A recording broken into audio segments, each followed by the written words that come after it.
വിരാട് കോഹ്ലി എന്ന മാന്ത്രികന് മുൻപിൽ ഇപ്പോഴും ടീം ഇന്ത്യ ഡിപ്പെൻഡന്റ് ആണോ എന്ന് ചോദിച്ച വിമർശകർക്ക് മുൻപിൽ ഒരിക്കൽ കൂടി വീരോചിതമായ ചെറുത്തുനിൽപ്പിലൂടെ ഇന്ത്യയെ വിജയത്തിന് തൊട്ടരികെ എത്തിച്ച് പൊരുതിത്തോറ്റ ന്യൂസിലാൻഡിനെതിരായ പരമ്പര ടീം ഇന്ത്യ അവസാനിപ്പിച്ചിരിക്കുകയാണ്. മൂന്നാമത്തെയും അവസാനത്തെയുമായ ഏകദിന പരമ്പരയിൽ ഇന്ത്യയെ തോൽപ്പിച്ചുകൊണ്ട് 2-1 കിവികൾ പരമ്പര സ്വന്തമാക്കിയിരിക്കുന്നത്. ഇൻഡോറിൽ നടന്ന മൂന്നാം ഏകദിനത്തിൽ 41 റൺസിനായിരുന്നു കിവികളുടെ വിജയം. സെഞ്ചുറിയുമായി വിരാട് കോഹ്ലി പൊരുതിയെങ്കിലും വിജയത്തിലെത്തിക്കാനായി അദ്ദേഹത്തിന് സാധിച്ചില്ല.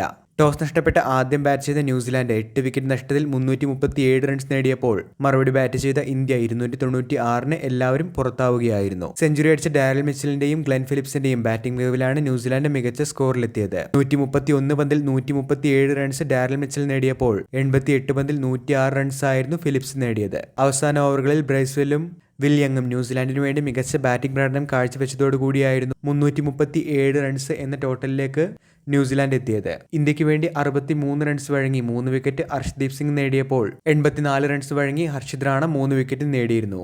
സിറാജിന്റെ ഭാഗത്തുനിന്നും വിക്കറ്റ് നേടാനായി സാധിച്ചില്ലെങ്കിലും മികച്ച ബോളിംഗ് പ്രകടനമായിരുന്നു ഇന്ന് അദ്ദേഹം കാഴ്ചവെച്ചത്. രണ്ടാം ഇന്നിംഗ്സിൽ വലിയൊരു വിജയലക്ഷ്യത്തിലേക്ക് ചേസ് ചെയ്യുന്ന സാഹചര്യത്തിൽ ഇന്ത്യൻ ടോപ്പ് ഓർഡർ ബാറ്റിംഗ് നിര പരാജയമായി മാറുന്നൊരു കാഴ്ചയാണ് ഇന്നും കണ്ടത്. 11 റൺസുമായി രോഹിത് ശർമ്മ അതിവേഗം മടങ്ങിയപ്പോൾ ക്യാപ്റ്റൻ ശുഭ്മാൻ ഗിൽ വിരാട് കോഹ്ലിയുമൊത്ത് മികച്ച ഒരു ഇന്നിംഗ്സിനായി ശ്രമിച്ചിരുന്നു. എന്നാൽ കൃത്യമായ ഇടവേളകളിൽ ഗില്ലിന്റെയും ശ്രേയസ് അയ്യരുടെയും KL രാഹുലിന്റെയും വിക്കറ്റുകൾ ന്യൂസിലാൻഡിന് നേടാനായി സാധിച്ചു. ശേഷം മധ്യനിരയിൽ നിതീഷ് കുമാർ റെഡ്ഡിയെ കൂട്ടുപിടിച്ചുകൊണ്ട് വിരാട് കോഹ്ലി ടീം ഇന്ത്യക്ക് വീണ്ടും പ്രതീക്ഷകൾ നൽകുകയായിരുന്നു. 71-4 എന്ന നിലയിൽ പതറിയ ടീം ഇന്ത്യയെ നിതീഷ് കുമാർ റെഡ്ഡിയുമൊത്തുള്ള പാർട്ണർഷിപ്പിൽ 159 റൺസ് വരെ വിരാട് കോഹ്ലി എത്തിച്ചിരുന്നു. ഹാഫ് സെഞ്ചുറി നേടി മികച്ച പ്രകടനവുമായി നിതീഷ് കുമാർ റെഡ്ഡി കോഹ്ലി സഖ്യം പാർട്ണർഷിപ്പ് മുൻപോട്ട് പോയപ്പോൾ സ്കോർ 159 വെച്ചാണ് നിതീഷിന്റെ വിക്കറ്റ് ഇന്ത്യക്ക് നഷ്ടമാകുന്നത്.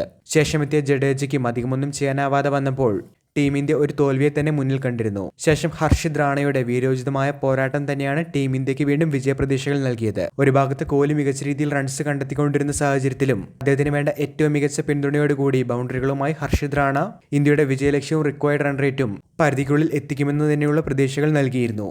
ഹാഫ് സെഞ്ചുറി നേടി ഹർഷിത് റാണയും വിരാട് കോഹ്ലിക്കൊപ്പം ബാറ്റിംഗിൽ മികവ് കാട്ടിയപ്പോൾ വലിയ വിജയലക്ഷ്യവും പരമ്പര നേട്ടവും ടീം ഇന്ത്യക്ക് സ്വന്തമാകുമെന്ന് തന്നെയായിരുന്നു പ്രതീക്ഷിച്ചിരുന്നത്. എന്നാൽ ഷോട്ടിന് ശ്രമിക്കവേ ഹർഷിതിന്റെ വിക്കറ്റ് വീണതോടുകൂടി കളി ന്യൂസിലാൻഡിന്റെ കൈപ്പടയിലേക്ക് മാറുകയായിരുന്നു. പിന്നീട് വന്ന മുഹമ്മദ് സിറാജ് മടങ്ങിയതോടുകൂടി എല്ലാ ഭാരങ്ങളും ഒരിക്കൽ കൂടി വിരാട് കോഹ്ലി 100% ഏറ്റെടുക്കുന്ന കാഴ്ചയാണ് കണ്ടത്. ഡിഫൻസിലും ഉപരി റൺസ് വേണ്ട സാഹചര്യത്തിൽ ഷോട്ടിന് ശ്രമിക്കവെയാണ് വിരാട് കോഹ്ലിയും മടങ്ങിയത്.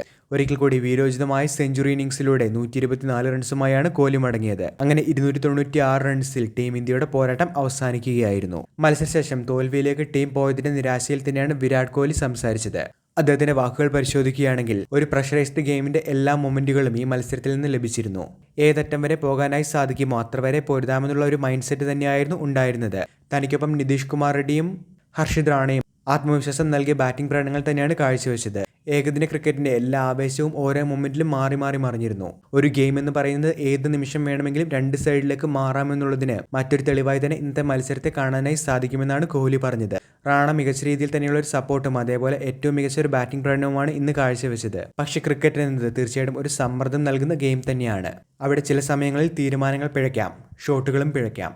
ആത്മവിശ്വാസത്തോടു കൂടി പൊരുതാനായി സാധിച്ചതിൽ തീർച്ചയായിട്ടും തനിക്കും ടീമിനും അഭിമാനമുണ്ട് എന്നും പരമ്പര സ്വന്തമാക്കിയ ന്യൂസിലാൻഡിന് വിജയാശംസകൾ നേരുന്നു എന്നും പറഞ്ഞാണ് വിരാട് കോഹ്ലി തന്റെ വാക്കുകൾ അവസാനിപ്പിച്ചത്.